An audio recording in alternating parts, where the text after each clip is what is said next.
SSMB 29 on సెట్స్లో ఉన్న సంగతి తెలిసిందే. ఇప్పటికే 2 షెడ్యూల్స్ పూర్తయ్యాయి. 3వ షెడ్యూల్కి రంగం సిద్ధమవుతోంది.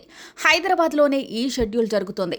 అడ్వెంచర్ థ్రిల్లర్ మహేష్ రోల్ ఎలా ఉంటుంది అన్నదానిపై ఒకటే సస్పెన్స్ కొనసాగుతోంది. అలాగే విలన్గా మలయాళం నటుడు పృథ్వీరాజ్ కుమార్ నటిస్తున్నాడు. మరి గ్లోబల్ మూవీలో అసలైన విలన్ పృథ్వీరాజ్నా అంటే కాదనే కొత్త మాట తెరపైకొస్తోంది. మహేష్ని బలంగా ఢీకొట్టే అసలైన ప్రతినాయకుడు మరొకరు ఉన్నారని వెలుగులోకి వస్తోంది. గ్లోబల్ స్థాయిలో ప్లాన్ చేస్తున్న నేపథ్యంలో విలన్ కూడా అదే రేంజ్లో ఉండాలని మలయాళీ ఇంతవరకు లీక్ చేయలేదని మరో విషయం తెరపైకొస్తుంది. ఇందులో మెయిన్ విలన్ ఓ నల్ల జాతీయుడని సమాచారం. హాలీవుడ్లో నటించిన ఓ నల్ల జాతీయుడిని రంగంలోకి దించుతున్నారని తెలిసిందే. ఆఫ్రికన్ అడవుల్లో సాగే అడ్వెంచర్ థ్రిల్లర్ అని అందరికీ తెలిసిందే.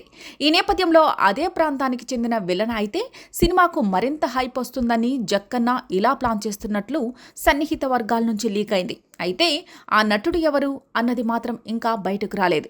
ప్రతి నాయకుడి పాత్ర విషయంలో ఇలాంటి సీక్రెట్ అండ్ సస్పెన్స్ మెయింటైన్ చేయడం అన్నది జక్కన్నకే చెల్లింది. బాహుబలిలో కాలకేయ పాత్రను పోషించింది ప్రభాకర్. నిజానికి ప్రభాకర్ అప్పటి వరకు చిన్న చిన్న పాత్రలే పోషించాడు. కానీ బాహుబలితో అతడికి మంచి హైప్ వచ్చింది.